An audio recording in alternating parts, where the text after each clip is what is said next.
স্বাগত বন্ধুরা, মিনুর গপ্পসপ্পর চ্যানেলে আজ শোনাব আশাপূর্ণা দেবীর লেখা ছোট গল্প উপসংহার। কোর্ট হইতে সবে ফিরিয়াছি, কোট খুলি নাই। গৃহিণী আসিয়া উত্তেজিত রুদ্ধ কণ্ঠে কহিলেন, শুনেছ তোমার ছাত্রের কীর্তি? উত্তেজিত হওয়া তাহার স্বভাবধর্ম, কাজেই বিচলিত হই না। গম্ভীরভাবে ঘাড় কাত করিয়া জানাই, শুনিয়াছি। শুনেছ? কি শুনেছ শুনি? স্বর সন্দিগ্ধ। গম্ভীরভাবে বলি, এই হতভাগা বেয়াক্কেলে ছোড়া বুলিকে ছাপা শাড়ি কিনে দিয়েছে। এইখানে একটু পূর্ব ইতিহাসের আভাস দিতে হয়। এই বাড়িখানা 3 তলা, কিন্তু আমাদের বৈষ্ণব চূড়ামণি বাড়িওয়ালা বোধ করি ত্রিনাদপি সুনিচেন নীতির অনুশাসনে নিজের বাড়ির অধম অংশটুকু দখলে রাখিয়া উত্তম মধ্যম 2 অংশ ভাড়াটেদের বিলাইয়া দিয়া বসিয়া আছেন। মাসের 2রা তারিখে তুচ্ছ ব্যাপারটুকু ছাড়িয়া দিলে বাস্তবিক এমন মহানুভব ব্যক্তি কোথায় মেলে? নিজের গুণকীর্তন করিব না, আমি লোকটা একটু বাবু গোছের, কাজেই মাত্রাতিরিক্ত সেলামি দিয়াও পূব দক্ষিণ খোলা উত্তম অংশটিতে কায়েমি হইয়া আছি। দোতলায় আগে ছিলেন একটি মাদ্রাজি ভদ্রলোক, কিন্তু স্যান্ডউইচ হইয়া থাকাটা বোধহয় তাহার বেশি দিন পছন্দ হইল না, কাটিয়া পড়িলেন। সম্প্রতি আসিয়াছেন এক বাঙালি পরিবার, এবং বিপদ এইখানেই। তাহার দিগ্গজ ছেলেটি আসিয়াই আবিষ্কার করিয়া বসিল, আমি নাকি সুদূর অতীতে তাহার শিক্ষকতা করিয়াছিলাম। সত্য হইতে পারে, কিন্তু সুশিক্ষা যে দিই নাই সে কথা বলাই বাহুল্য। কারণ একজন নবীন উকিলের প্রাইভেট টিউশনির প্রাইভেট খবরটা একজন পদস্থ উকিলের নাকের সামনে ধরিয়া দেওয়া বুদ্ধির পরিচয় নয়। কিন্তু কি করিব, আমার একান্ত অনিচ্ছা সত্ত্বেও সে আমাকে মাস্টার মশাই বলিয়া ডাকিতেছে, এবং পূর্ব সম্বন্ধের সূত্র ধরিয়া আমার ছেলে মেয়েদের টফি কিনিয়া দেওয়া হইতে শুরু করিয়া সিনেমা দেখাইয়া ছাড়িতেছে। কাজেই ছাপা শাড়িটা আমার অনুমিত। বলা নিষ্প্রয়োজন, গৃহিণী এসব পছন্দ করেন না। শুধু ছেলেদের হইলে কথা ছিল না, কিন্তু 13-14 বছরের সমস্ত মেয়েকে পরের ছেলে আদর দেখাইতে আসিবে, এসব সাহেবিয়ানা তাহার অসহ্য। এই তো সেদিনও এমনই বাড়ির চৌকাঠে পা দিয়াছি, গৃহিণী আসিয়া কহিলেন, শুনেছ তোমার ছাত্রের আকেল বুলিকে বায়োস্কোপ দেখাতে নিয়ে গেল। বুলিকে? শুধু একলা? না, একেলা নয়, মান্তি খোকা আর দেবুকেও নিয়ে গেছে সঙ্গে। তবে আসল উদ্দেশ্য বুলি তো। বিরক্ত হইয়া বলিলাম, আসল উদ্দেশ্যটা বুঝলে কি করে শুনি? ন্যাকা বলিয়া একটু গূঢ় হাসি হাসলেন। সর্বাঙ্গ জ্বলিয়া গেল। বলিলাম, তাই যদি বুঝলে তবে যেতে দিলে কেন? বাহ, একেবারে 4খানা টিকিট কিনে এনে হাজির, না বলি কি করে? হ্যাঁ, তাই যদি বুঝতাম আমাকে শুদ্ধ যেতে বলেছে। অবশ্যই আমি কিছু আর যেতাম না, তবু বললে সৌষ্ঠব হতো কি না? বুঝিলাম গুরুপত্নীর বেদনাটা কোথায়। যাহারা স্ত্রী পুরুষের সম্বন্ধের দ্বিতীয় কোনো অর্থ খুঁজিয়া পায় না, তাহারা নিজেদের ফুরাইয়া যাওয়ার কল্পনায় হিংস্র হইয়া ওঠে। কিন্তু থাক সে কথা। সেদিন বাজে খরচের অজুহাত দেখাইয়া ছেলেটাকে একরূপ নিষেধই করিয়াছিলাম। অর্বাচীন ছেলেটা আবার বোধ করি নতুন কি উপদ্রব করিয়াছে। না, ব্যাপার তা নয়, আমার পাকা ধানে মই পড়ে নাই। ছাপা শাড়ির উল্লেখে গৃহিণী নাসিকা তুলিয়া কহিলেন, যা হয় বললেই হলো। ছাপা শাড়ি আবার কোথায় শুনলে? আর দিলেই আমি বুলিকে নিতে দিতাম কি না? প্রেজেন্ট করার সব ঘুচিয়ে দিতাম বাছার। আর তাও বলি, বুলি ছেলে মানুষ, না হয় দিলি এটা সেটা, কিন্তু ওকে দিতে এলি কোন সাহসে? দস্যি বিধবা মেয়ে, রূপের দিকে চাইলে ভয় করে, তাকে তোর প্রেজেন্ট দেওয়ার কি দরকার? বুঝিলাম, গোল বাঁধিয়াছে বাড়িওয়ালার বিধবা ভাইজিটিকে লইয়া। বেচারা বাড়িওয়ালা 22 বছরের ধারী মেয়েকে অনেক কষ্টে একটি বিপত্নিক ভদ্রলোকের স্কন্ধে চাপাইয়া স্বস্তির নিঃশ্বাস ফেলিয়াছিলেন। আর ফন্দিবাজ মেয়েটা কিনা বছর না ঘুরিতেই আবার জ্যাঠার সংসারে জাকিয়া বসিল। আচ্ছা, বসুক। রান্নাবান্না, ফাই ফরমাস খাটা, জেঠির অপগণ্ড শিশুবাহিনীর তদারক করা প্রভৃতি ছোটোখাটো তুচ্ছ কাজগুলো করিবার জন্যও তো লোকের প্রয়োজন হয়, তাই করুক। তাই বলিয়া ভাড়াটেদের জোয়ান ছেলেদের সঙ্গে প্রেম করিবার জন্য তো কেউ মাথার দিব্যি দেয় নাই। আর ভিতরে যদি কিছু নাই থাকে, উপহার দেবার অর্থ কি, এ তো আমিও খুঁজে পাই না। বলিলাম, প্রতিভার কথা বলছো? কি দিয়েছে তাকে শশাঙ্ক? বই গো, বই, কেতাব। তাই কি রামায়ণ মহাভারত?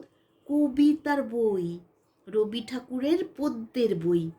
মুখ্য হই যাই হই, বয়সকালে পড়েছে তো এক আধখানা। ভালোবাসার ছড়াছড়ি কাণ্ড একেবারে। জানি না বিধবা ছুরিকে সেই সব বই দেবার দরকার কি শুনি। বয়সকালে আমিও যে রবি ঠাকুরের পদ্যের বই 2-4খানা পড়িয়াছি এমন নয়, তবে ভালোবাসার ছড়াছড়ি কিসে আছে স্মরণ করিতে পারিলাম না। কি জানি, হয়তো মরণকালে মতিভ্রম হইয়াছিল বুড়ার। এই যত সব বদ ছেলে মেয়েদের সুবিধার জন্য এই সব বই লিখিয়া রাখিয়া গিয়াছেন। প্রশ্ন করিলাম, দোতলা যদি একতলায় নামিয়া প্রেম নিবেদন করে, 3তলার কর্ণগোচর হয় কি করে রূপে? শশাঙ্ক কি সাক্ষ্য রাখিয়া উপহার দিতে গিয়াছিল? প্রেয়সী সবিস্ময় দৃষ্টিতে প্রতিপ্রশ্ন করিলেন, বলো কি গো, এসব কথা আবার চাপা থাকে নাকি?